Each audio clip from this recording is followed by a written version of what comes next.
How's it going, everybody? Welcome back to another video, and today we are going to be talking all about manhwas, specifically starter manhwas. So, you want to read manhwa, but you don't know where to begin. Well, you've come to the right place. Unless you're looking to read romance manhwa, then there might be some in the future that I could talk about, but I'm not big on romance. It just, it's like, why is it them and not me? So I steer clear of it.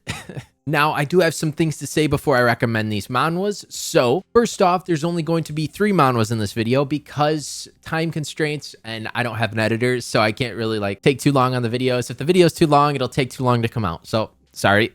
And all of the manhwas in this video are pretty big ones. I'm not going to be throwing you any curveballs because these are all starter manhwas that at least deserve you giving a try if you're looking to get into reading manhwas. With that being said, up first we have Solo Leveling. Of course, the one that just got an anime. Solo Leveling is 180 chapters long with a 20 chapter add-on, and it follows the story of a boy named Sungjin Woo in a world much like ours with the addition of gates that lead to dungeons of another world. And if these dungeons are not raided within a certain time period, the monsters will invade Earth. Now, in order to combat these gates, some humans awakened their latent potential and became what are known as hunters. And our main character, Sungjin Woo, is looked at as the weakest E-rank hunter. That is, until he has a fated encounter with death in what is known as a double dungeon. The Solo Leveling anime, as I stated, has released last season, so if you're still on the anime mindset and you haven't full on committed to reading manga, manhwa, and all that, I say start with the Solo Leveling anime, watch that all the way through because it follows the manhwa pretty well, really well, so you won't be missing out on much. And then from there, start from chapter 45 of the manhwa. Because I can't stress it enough, Solo Leveling is truly a thing of beauty. It is a great manhwa. Though the ending is a tad bit rushed of the manhwa, it is still nonetheless super, super good. And if you're looking to read manhwa, you almost have to give this one a try. Now, moving on to our next manhwa, and the first manhwa that I've ever read, The Beginning After the End. Much like Solo Leveling, this is a very, very iconic manhwa. When you talk to somebody about manhwa, I wouldn't say that it's crazy for them to say this is the top 3 most recognized manhwas. You've got Solo Leveling, tbate, which is The Beginning After the End, and then another spot for a bunch of others like Omniscient Reader's Viewpoint and stuff like that. But I'm not going to include Omniscient Reader's Viewpoint in the video. We'll talk about that another time.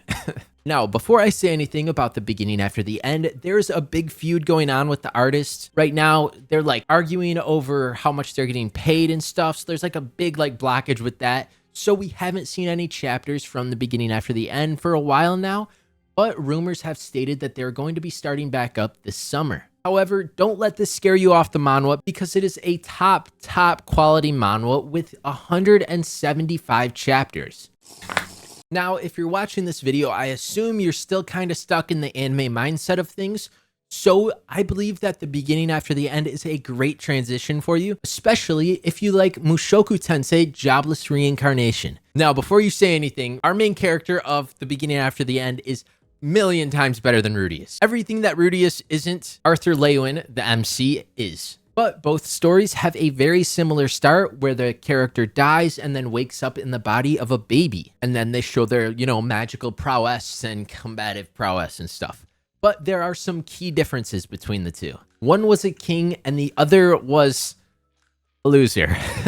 The main character of The Beginning After the End was a king in his past life. Therefore, he carries with him the presence of a king, a rational mind, but a cold-blooded killer's instinct. Whereas Arthur started as, I believe, a really big otaku. I mean, I can't hate on the guy, but Arthur had a really big head start. King Gray, who was Arthur in his past life, has unrivaled strength, wealth, and prestige in a world governed by martial ability. However, solitude lingers closely behind those with great power. Beneath the glamorous exterior of a powerful king lurks the shell of a man devoid of purpose and will. Being reincarnated into a new world filled with magic and monsters, the king has a chance to relive his life.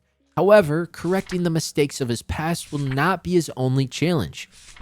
It is a great manhwa that does not involve a system, and I personally love it and highly Highly recommend it. You've got to give it a chance. So if you do want to get into manhwa, but all of these serious stories are kind of putting you off and you want something that does have a bit of seriousness, but it's got like a lot of comedic value to it, this third manhwa is the one for you. We have The Greatest Estate Developer. It is one of the funniest manhwas you could possibly ever read. It is absolutely hilarious, and it has single-handedly pioneered the industry for funny faces in manhwa. I mean, just look at how glorious my boy Lloyd looks here.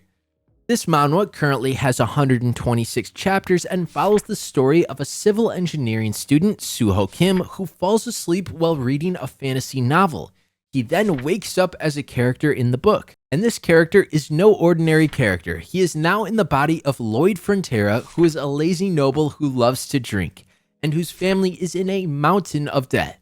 Using his engineering knowledge and with the help of a system, Lloyd designs inventions to avert the terrible future that lies in wait for him. This manhwa is not only ridiculously funny, it tells a great story with a super high quality MC who makes sure to get his penny's worth out of every single thing he does. And boy, does he not let anything slide.